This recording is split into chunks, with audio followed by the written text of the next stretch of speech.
Hello there, guys, and welcome back to the channel. I hope you all are doing well today. So we've got quite a few things to talk about, starting with injury and updates on Romeo Lavia, and then we'll wrap up with uh, something I captured from a certain player from a rival club, and I just feel like I could just touch on that. And yeah, but before we dive into it, don't forget to like and share this video because like I always say, it's the only way you guys can help grow this channel and help me encourage me to come back with more content to and news and updates to talk about. So without wasting much of our time, let's dive right into it.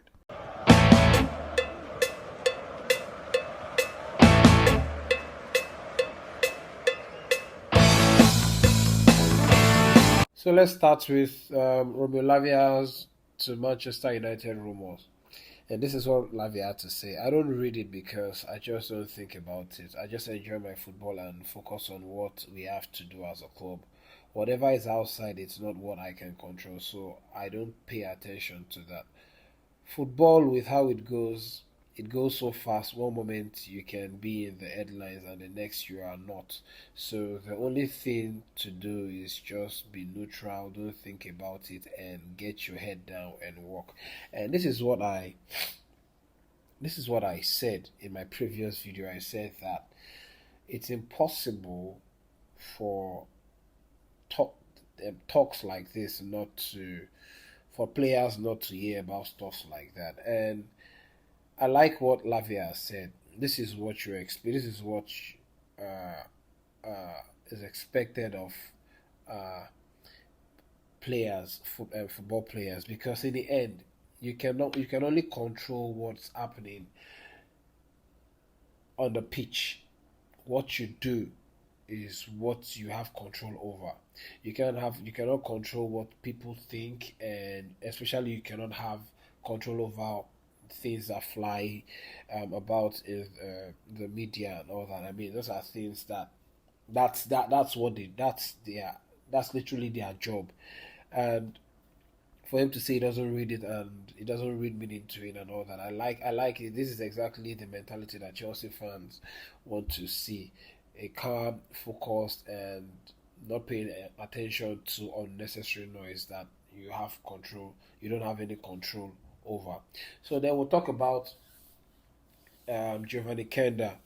It's actually been confirmed that Kenda will be part of uh, Enzo Maresca's first team plans next season. And about this one, I'm so looking forward to it because, I mean, Chelsea next season will have Enzo Maresca. You think Enzo Maresca have headache right now? You wait to see what happens in this season of 2026 to 2027, because it's going to have a plethora of players and options. Like, it's an all you can eat buffet. You just have so many to pick from. You're going to have Estevão, you're going to have Palmer, you have João Felix, you have Garnacho, you have Geovany Quenda. I mean, the list is long. It's interesting to see how Enzo Maresca is going to handle everything, and I'm looking forward to having Geovany Quenda in the setup. You mean we're talking about? Okay, so we're talking about you mean Lamal, and then we're talking about Estevão, Willian. Geovany Quenda is top three, one of the brightest players who's got long term potentials, and is touted or regarded as a future Ballon d'Or player. So him coming into the Chelsea setup next season and also being confirmed to that is going to be part of Chelsea's first team is just beautiful.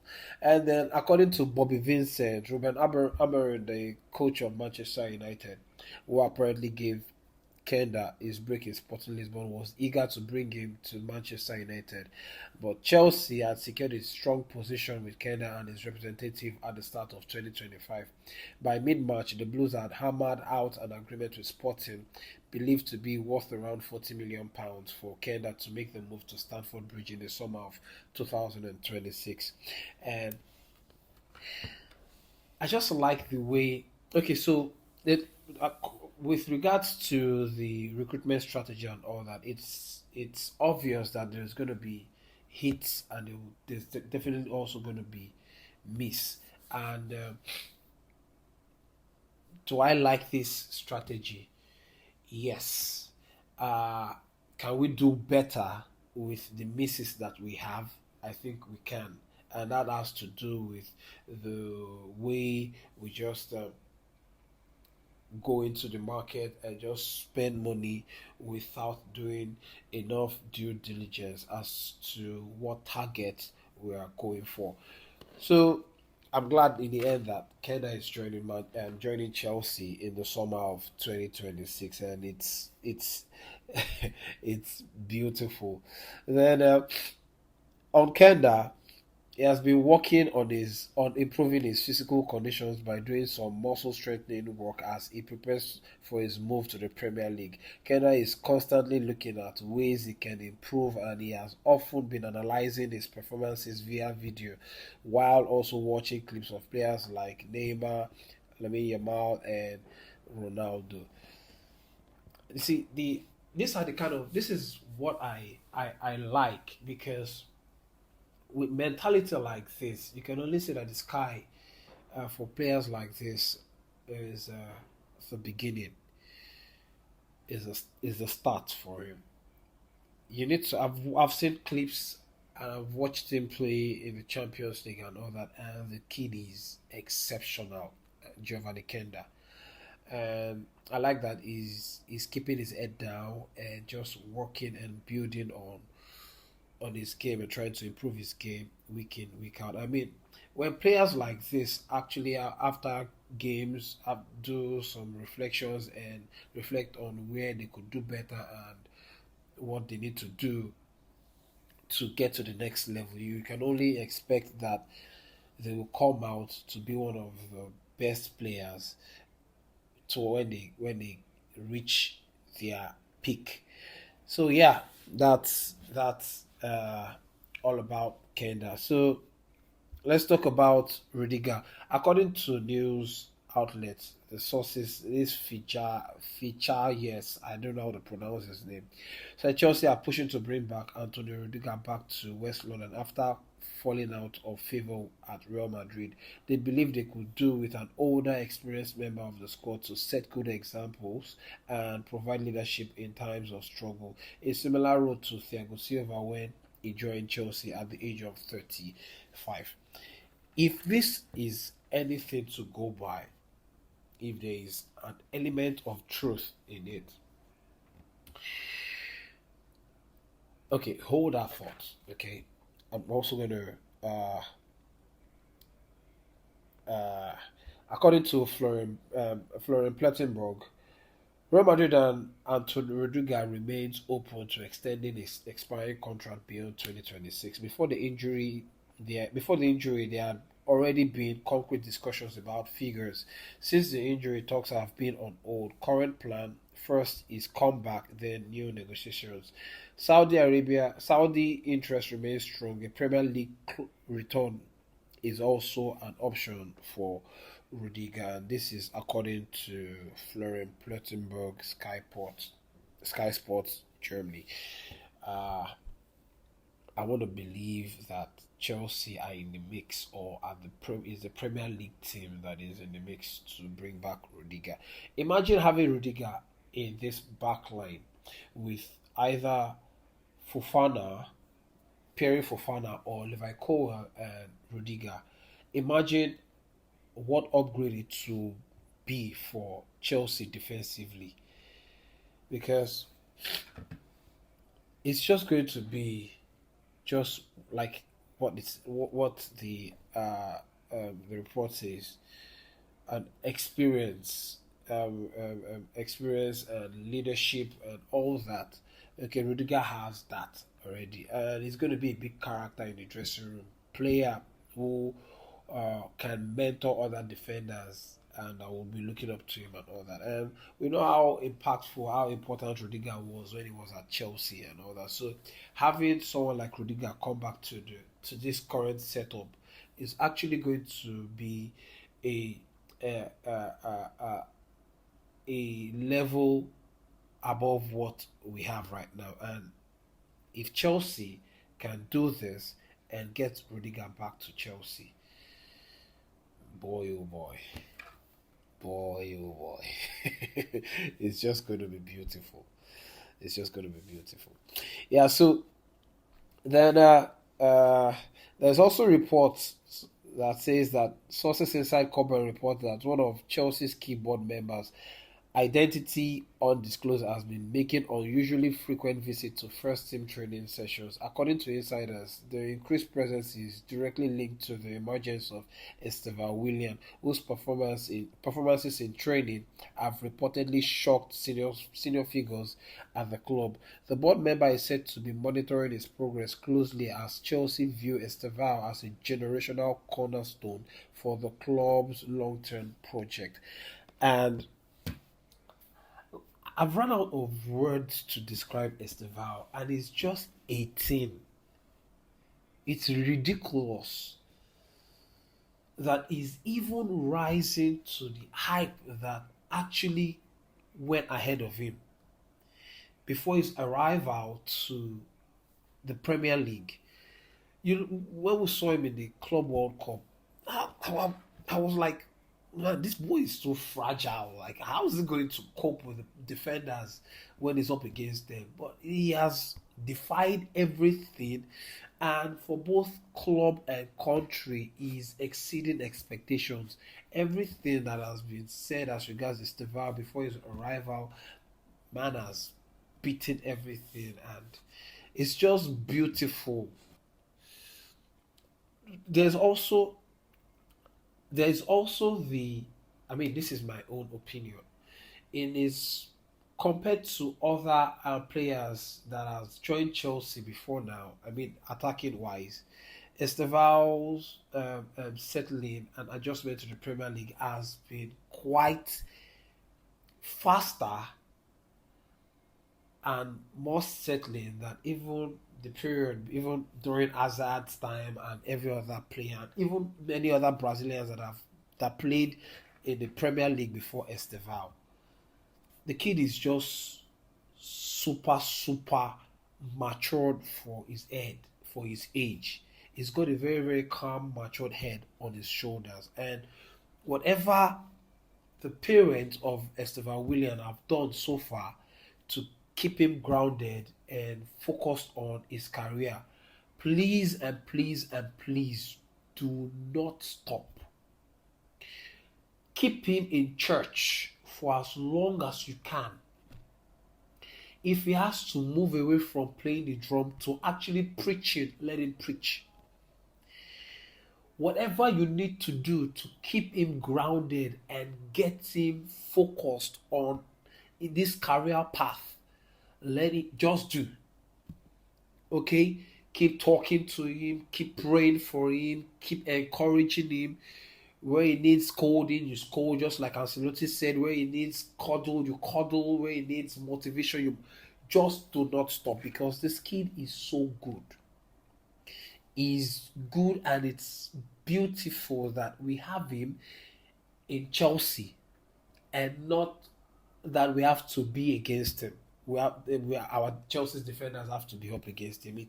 It would have been very frightening. And then he was interviewed, and he said, this is what he said. I think this was he said, sometimes I don't even know how I do it. I just do it naturally, like the bicycle kick in the Champions League. I saw the ball and I couldn't think about anything else. It's instinctive. I don't know how to explain it. It's just so natural for me. The way he even talks and everything, like, I'm so in love with Estevão Willian. and I'm thinking already, right now, I'm trying to hold myself back from talking about the summer of 2026, where we have Quenda, we have Estevão Willian, we have Cole Palmer, we have João Pedro, we have Jamie Gittins, we have Garnacho, we also have Man, it's a plot. I mean, I said already, it's an all-you-can-eat buffet, and it's just mind-boggling. I think defenders, other Premier League teams are not ready. I don't want to get ahead of myself, but if it clicks, if it clicks, man, Chelsea is just gonna be a different club. No defender, no defense line will be happy coming up against a team like Chelsea. That's just it. So yeah, Italian Serie A side Fiorentina have serious interest in Acheampong ahead of January transfer, with reportedly exploring a loan option with a buy option, and they are also looking at Axel Disasi. So what I'm just going to say is I don't want to even say anything as regards Acheampong, because I don't think, and I wouldn't want Chelsea to let go of Acheampong. I'd rather they take Axel Disasi, and yeah, what do you expect? Axel Disasi is surplus to requirement. It's just been rumored recently that the club are planning to reintegrate him into the Chelsea first team, and I believe that it's only for him to have enough game time for him to build match fitness and come January sell. So, if you ask me, do I want Chelsea to let go of Acheampong? No, because this is a player that is not just for the present but also for the future. And when you look at the amount of players that Chelsea have, not just for the now but also for the future, you also have Aaron Anselmino, you also have Fofana, you also have Acheampong, and then I've also mentioned in players in the attacking phase of it. So I don't think Chelsea should even consider letting go of Acheampong at any point in time. And then this has just come up that the Premier League have plans in place regarding the potential postponement of Burnley versus Chelsea on Saturday, according to former PGMOL chief and ex-FIFA referee Keith Hackett. Well, if they're going to do it that way, it only gives Chelsea enough time to prepare for the Barcelona game. That's the only advantage, and I like it. If this is going to work, well, all well and good. I'm happy. And but then I think it will have just, well, yeah, it will just give Chelsea enough time to prepare for the Barcelona game, and then possibly look forward to the Arsenal game. I'm not scared and or bothered about Barcelona. For all you Barcelona fans and all that, well, you guys get ready, because you're gonna be you are not ready. I can promise you this now. You're not ready, especially your eye line that you keep. You don't want to do that against Chelsea. Let me just tell you that now. Okay? Don't say I didn't warn you. If you come at Chelsea with that eye line, you're going to be there for the taking, and best believe that we will pick you apart. We will pick you apart. Okay? We do not necessarily need to have power play against you for you guys to be picked apart. We will pick you apart with that line, the eye line you guys keep. So I best you just know that you are not ready for it, and that's just going to be out of the way. So yeah, to wrap up, I want to talk about a certain player in the person of Eberechi Eze. And this is what he had to say, because this really caught my attention. He said, if I say I'm a Christian, that means it must affect the way that I act, the decisions that I make. So I've got to talk about a certain type of way. I've got to act a certain type of way. I've got to be a certain type of person, because I have said I believe. I feel like the belief is shown not in the words that we speak in here, but it's shown in how you carry yourself outside. Your actions will tell you whether you really believe or not. And I have so much respect for Eze as a player, and this has just made me fall in love with him. It's one thing to say you're a believer, but it's another thing to walk the talk how you carry yourself, okay, will tell people whether you're truly a believer or not. And it could not be any truer than the way he has said it.